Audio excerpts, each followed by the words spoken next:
आप देख रहे हैं एचपी ग्रीन लीव्स आर्ट। जीवन की कला का वर्णन करें। ওয়ার্ম কালার, কুল কালার। কালারের দুটো রূপ শিখাবো, দুটো বিভাগ। আচ্ছা, এর আগে আমরা কালারের তিনটে ভাগ শিখেছিলাম, প্রাইমারি কালার, সেকেন্ডারি কালার আর ইন্টারমিডিয়েট কালার, তাই না? প্রাথমিক রং বা মৌলিক রং, একটা হচ্ছে গৌণ রং, একটা হলো মিশ্র রং, তাই তো? তিনটে শিখেছিলাম। এটা যেটা বলছে সেটা হচ্ছে কালারের আর এক ধরনের শ্রেণী বিভাগ। এদিকে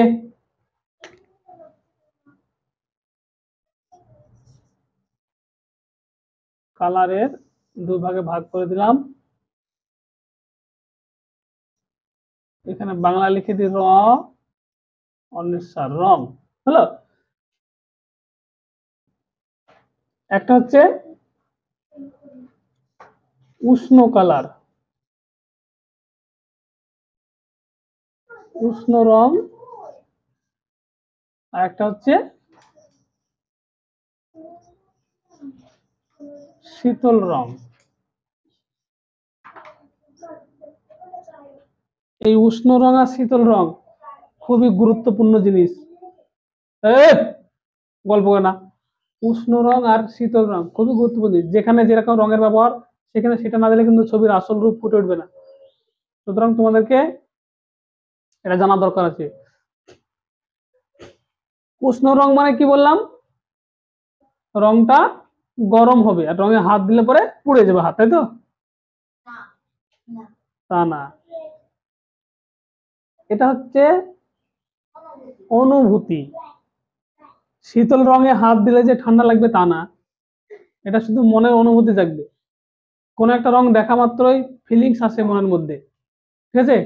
ফিল করা যায় ঠান্ডা বা গরম, সেটাই হচ্ছে রঙের অনুভূতি। এই অনুভূতি অনুসারে রংকে দুই ভাগে আমরা ভাগ করেছি, মূলত উষ্ণ আর শীতল, এই দুটোই তোমাদের আজকে বোঝাবো। একটা গোল করলাম।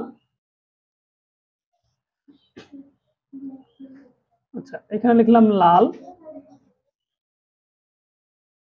হলো হলুদ,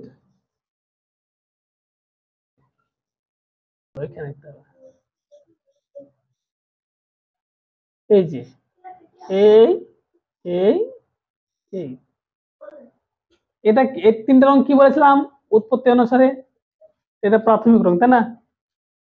লাল, হলুদ আর নীল, এটা প্রাথমিক রং না? আচ্ছা, এবার দেখো এই লালের সঙ্গে হলুদের মিক্স করে কি পাওয়া যায় এখানে? এই দুটো মিক্স করলে কমলা পাওয়া যায়। তাহলে মাঝে কমলা লিখবো, মানে এইটা আর এইটা মিক্স করে, হলো? বোঝা যাচ্ছে? আর হলুদের সঙ্গে নীল মিক্স করলে মাঝখানে কি পাওয়া যায়? সবুজ পাওয়া যায়, তখন সবুজ লিখলাম। আচ্ছা, আর লালের সঙ্গে যদি নীল মিক্স করো তাহলে কি পাওয়া যায়? আচ্ছা, বেগুনি পাওয়া যায়, এখানে বেগুনি লিখলাম। এই যে চক্র তৈরি হলো এটাকে বলা হচ্ছে কালার হুইল। এই চক্রটা মনে রাখবা, তাহলে সব রং সহজ হয়ে যাবে। এই তিনটে হলো প্রাথমিক, এর মধ্যে সব তোমাদের জানা হয়ে যাচ্ছে। লাল, হলুদ, নীল, এটা হচ্ছে প্রাথমিক। আর প্রাথমিকের একে অপরের মিশ্রণে যেগুলো পেলাম, এটা চারকোনা বক্স করছি। এই চারকোনা বক্স গুলো হচ্ছে কি রং?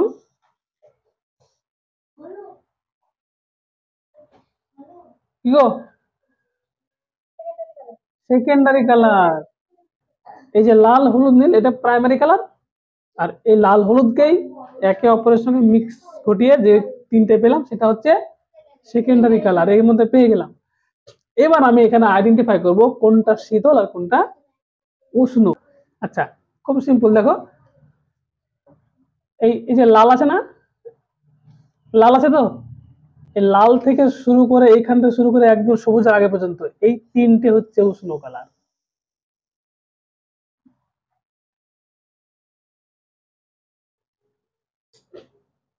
অর্থাৎ লাল, কমলা, হলুদ, এই তিনটেকে আমরা উষ্ণ কালার বলবো।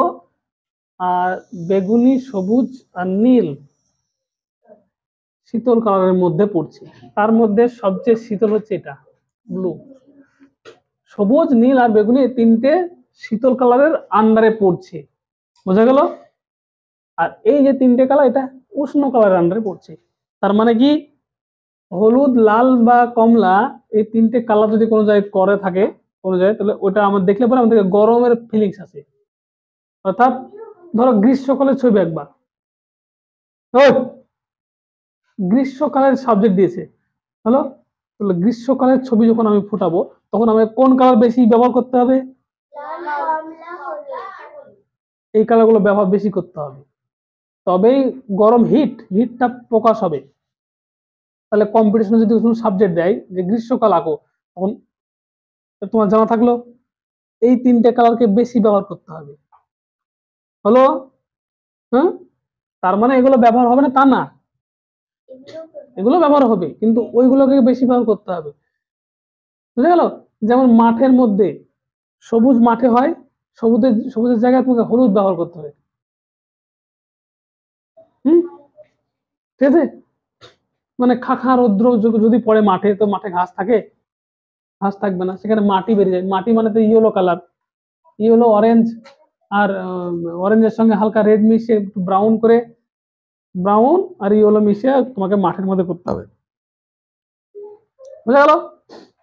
তাহলে মাঠের মধ্যে তবেকার ওই রৌদ্রের যে হিট, সেটা আমার দেখা মাত্রই আমার মনের মধ্যে ফিলিংস আসবে। ফিলিংস মানে অনুভূতি জাগবে। ছবিটা তো অনুভূতি একটা, তাই না? ছবিটা কি আসল জিনিস?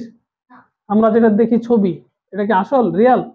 এটা হচ্ছে একটা অনুভূতি। পেপারের উপর রং দিয়ে একটা অনুভূতি তৈরি হয়, পেপারে যখন আমরা দেখি তখন ওটা মনে হয় ছবি, জিনিসটা আমাদের সামনে ভেসে ওঠে। তো এই রঙের মধ্যেও ওই গরম বা ঠান্ডা জিনিসটা ফিলিংস তৈরি হবে মনের মধ্যে, তখনই কি হবে?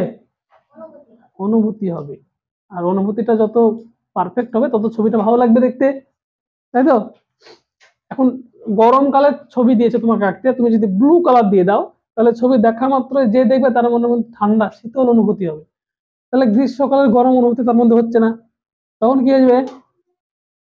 দেখতে ভালো লাগবে না, দেখতে দেখার যে মজা, সে মজাটা লাগবে? লাগবে না, তাই তো? আচ্ছা, মিষ্টি রসগোল্লার মধ্যে যদি তোমাদেরকে যদি টক দিয়ে দেওয়া হয়, টক রসগোল্লা খেতে ভালো লাগবে কি? লাগবে? হ্যাঁ, কারণ রসগোল্লা মিষ্টি হলে তবে ভালো লাগবে, তাই না? সেরকম এটা ঠিক অনুরূপ ভাবে যে শীতল কালার যেগুলো আছে সেগুলো আমরা শীতল খেতে পারবো। যেমন ধরো একটা গ্রীষ্মকালের দৃশ্য আঁকতে দিয়েছে, তো খাখা রোদ পড়ছে, একটা গাছ আছে, সেই গাছের তলাতে একটা রোদ ছায়াতে একটা মানুষ বসে আছে। তো সেই গাছের তলায় যখন মানুষটা বসে থাকবে, ছায়াতে আমরা কি কালার ব্যবহার করব? শীতলের মধ্যে যে কালার গুলো আছে সেগুলোকে আমরা বেশি ব্যবহার করার চেষ্টা করব, বোঝা গেল? শীতলের মধ্যে যে কালার গুলো আছে সেগুলো আমরা বেশি ব্যবহার করার চেষ্টা করব, তাহলে পরে কি হবে? আমাদের ছবিটা সুন্দর হবে, এবং ছবিটা যে দেখবে এক্সামিনার, সে ওই বিচার করে তোমাকে নাম্বারটাও বেশি দিবে, ফলে তুমি ফার্স্ট বা সেকেন্ড বা থার্ড হয়ে যেতে পারো। বুঝতে পারলে তো? অনেক সময় শুনতে পাওয়া যায় না যে খুবই ভালো ছবি এঁকেছে, দারুণ লাগছে দেখতে, অথচ কিছু হতে পারেনি, তাই বলে না? এইসব পয়েন্ট গুলো মেনটেন করতে হয় সবসময়। যিনি এক্সামিনার তিনি এগুলো দেখেন, দেখার পরে বিচার করেন, বুঝা গেল? তাহলে এই ভিতরের যে গোপন রহস্য কালারের এই যে থিওরি, এটা যদি না জানো তোমরা ছবি আঁকতে পারতে? বলো আজকে কি শিখলাম? শীতল কালার, উষ্ণ কালার, ঠিক আছে? আজকে আর বেশি দিব না, মানে বেশি দিলে মনে থাকবে না। এর পরের ক্লাসে আমরা কালারের আরো অনেক কিছু জানার আছে, হ্যাঁ, সেগুলো আমরা জানবো। কেমন? তোমরা এটা খাতাতে লিখে নাও, নোট করে নাও, পরের দিন আমি ধরবো, বুঝা গেল?